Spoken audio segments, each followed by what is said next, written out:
మహాగణుడును మహోన్నతుడును పరిశుద్ధుడును నిత్య నివాసి అయిన యేసుక్రీస్తు పరిశుద్ధ నామమున ఈ ఉదయకాల శుభములు మీకు తెలియజేస్తున్నాను. ఇది నా దేవుని యొక్క వాగ్దానము. సత్యము మిమ్మలను స్వతంత్రులుగా చేయను. యోహాను సువార్త 8వ అధ్యాయము 32వ వచనం. ఇక్కడ సత్యము అనగా ఏంటి, స్వతంత్రులుగా చేయడం ఏంటి అనేటువంటి రెండు మాటలను మనం అర్థం చేసుకోవాల్సినటువంటి అవసరం ఉన్నది. పిల్లలు, స్వతంత్రులుగా చేయును అనగా అర్థం ఏంటంటే, ఏదన్నా బందీ అయి ఉన్నటువంటి వారికి విడుదల దయచేయడమే స్వతంత్రత.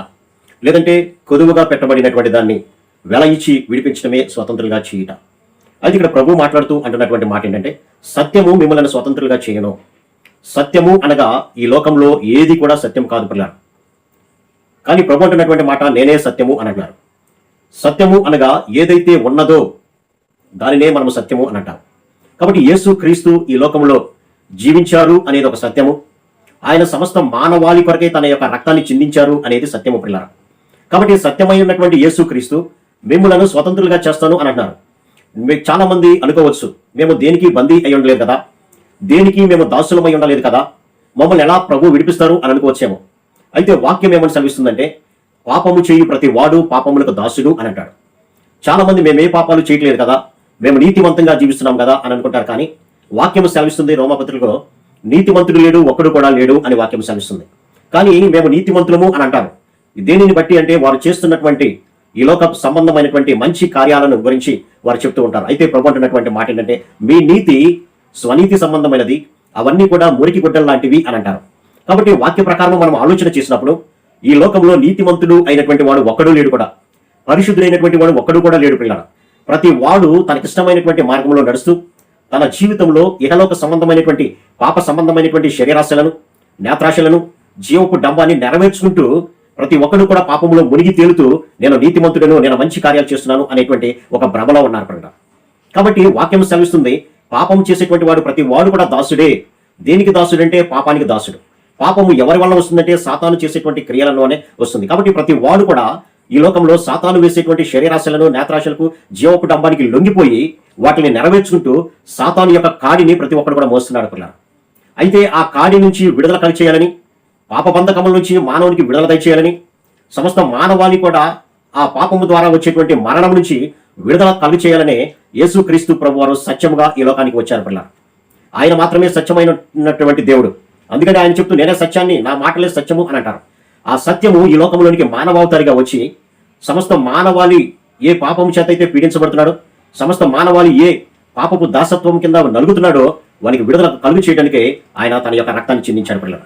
కాబట్టి ఆయన మాటలు విన్నటువంటి ప్రతి ఒక్కరికి కూడా, ఆయన మాటలు ప్రకారము జీవిస్తున్నటువంటి ప్రతి ఒక్కరికి కూడా స్వతంత్రతను ఇవ్వడానికి ఈ లోకానికి వచ్చాడు పిల్లలు. కాబట్టి ఆ స్వతంత్రతను మనం పొందుకోవాలి అంటే, పాప దాసత్వం కింద మనము లేకుండా చేయాలంటే, పాపపు కాడి మన మీద నుంచి తొలగిపోవాలంటే, మనము స్వతంత్రులుగా జీవించాలి అని అంటే క్రీస్తు రక్తాన్ని మనము అంగీకరించాలి, క్రీస్తు రక్తాన్ని మనం స్వీకరించాలి. మన పాపములను మనం ఒప్పుకొని ఎడల ఆయన నమ్మదగిన వాడు, నీతిమంతుడు కనుక ఆయన రక్తం చేత మన ప్రతి పాపాన్ని కూడా శుద్ధి చేసి మనల్ని పవిత్రులుగా చేస్తాను అని వాగ్దానం చేస్తున్నాడు దేవుడు.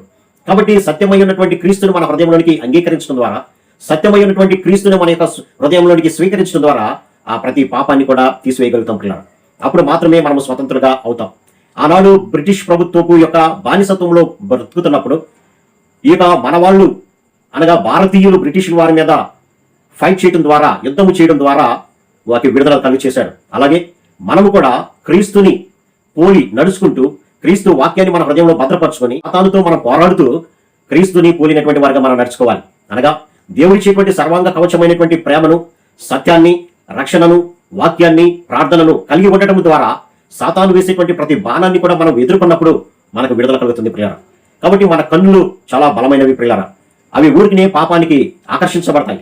ఆ పాపం నుంచి ఆకర్షించబడకుండా నువ్వు ఉండాలంటే, బలమైనటువంటి నీ కన్నులను పాపం నుంచి త్రిప్పివేసుకోవాలంటే దేవుని యొక్క వాక్యము మన హృదయాల్లో ఉండాలి పిల్లరా. అందుకనే దావీదు భక్తుడు అంటాడు, పాపము చేయకుండానట్లుగా నేను నీ వాక్యాన్ని నా హృదయంలో భద్రపరచుకున్నా అంటాడు. వ్యర్థమైనవి చూడకుండా నా కన్నులు త్రిప్పివేయి ప్రభువా అని అంటాడు. కాబట్టి క్రీస్తును అంగీకరించినటువంటి వారే పాపము అనేటువంటి బానిసత్వం నుంచి విడుదల పొందుతారు. ఒకవేళ క్రీస్తును అంగీకరించకుండా, క్రీస్తును వ్యతిరేకిస్తూ ఈ లోకంలో శరీరాశలను నేత్రాశలను జీవపు డంబాన్ని నువ్వు నెరవేర్చుకుంటూ నేను నీతిమంతుడను, నేను పవిత్రుడను అని అనుకుంటే అది నీ భ్రమే ప్రియులారా. కాబట్టి క్రీస్తు వచ్చినప్పుడు ఆయన పరిశుద్ధతను ఎదుర్కొనేటువంటి ధైర్యము మనకి ఉండాలి అని అంటే మనం కూడా పరిశుద్ధమైనటువంటి జీవితం జీవించాలి.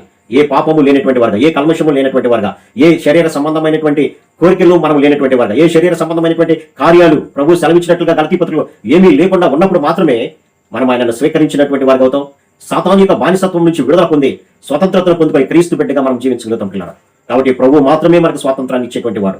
ఈ లోకంలో నీ ధనము కానీ, నీ పేరు ప్రఖ్యాతులు కానీ, నీకున్నటువంటి ఆస్తిపాస్తులు కానీ, నీకున్నటువంటి అధికారము ఏది కూడా నీకు స్వతంత్రతను ఇవ్వలేదు. కానీ క్రీస్తు రక్తము మాత్రమే మనకు స్వతంత్రతను అనుగ్రహిస్తుంది. కాబట్టి ఆ రక్తమునందు మనం విశ్వాసం ఉంచుదాం. మన ప్రతి పాపాన్ని, మన ప్రతి అవిధేయతను, మన ప్రతి శరీర సంబంధమైనటువంటి కోరికలను ప్రభు రక్తములో కడుక్కొని విడిచిపెట్టి పవిత్రులుగా మారి ఆయన ఇచ్చినటువంటి రాజ్యంలో చేరదాం. అట్టి కృపా పరిశుద్ధాత్మ దేవుడు మనందరూ దయచేయని గాక. ఆమేన్. ప్రార్థన. సర్వశక్తుడా ప్రేమగల మా తండ్రి, ప్రతి మానవుడు పాపము చేస్తూ పాపానికి బానిసైపోయినైనా స్వతంత్రత లేనటువంటి స్థితిలో ఉండి సాతాను రాజ్యమైనటువంటి నిత్యమైనటువంటి నరకంలోకి వెళ్తున్నాడు ప్రభా. అటువంటి ప్రతి ఒక్కరిని కూడా పాప బానిసత్వం నుంచి విడుదల దయచేయాలని, ప్రతి మానవుడిని పాపం నుంచి స్వతంత్రతను కలుగు చేయాలని ఆలోచనతో ఈ లోకానికి వచ్చి మీ రక్తాన్ని చిందించారు ప్రభా. అందుని బట్టి మీకు వందనాలు తండ్రి. మీ రక్తం నందు ఎవరైతే విశ్వాసం ఉంచుతారో, మీ అడుగుజారులో మీ ఆజ్ఞల ప్రకారం జీవిస్తారో వారు స్వతంత్రులుగా ఉండి మీ రాజ్యాన్ని స్వతంత్రించుకునే భాగ్యాన్ని ఇస్తానని వాగ్దానం చేసే ప్రభా. కాబట్టి ఈ వాక్య ధ్యానం ద్వారానైనా ఇంకా ఎవరైనా సాతాను యొక్క బానిసలో కనుక ఉన్నట్లయితే, సాతాను కాడి కింద ఉన్నట్లయితే వారు ప్రతి ఒక్కరు కూడా మీ సన్నిధికి వచ్చి వారి పాపాన్ని ఒప్పుకొని విడిచిపెట్టి మీ కనికరాన్ని పొందుకొని స్వతంత్రులుగా అయ్యి మీ రాజ్యంలో చేరే భాగ్యం ప్రతి బిడ్డకు దయచేయమని యేసు నామమున అడిగి పెట్టుకుంటున్నాం తండ్రి. ఆమేన్.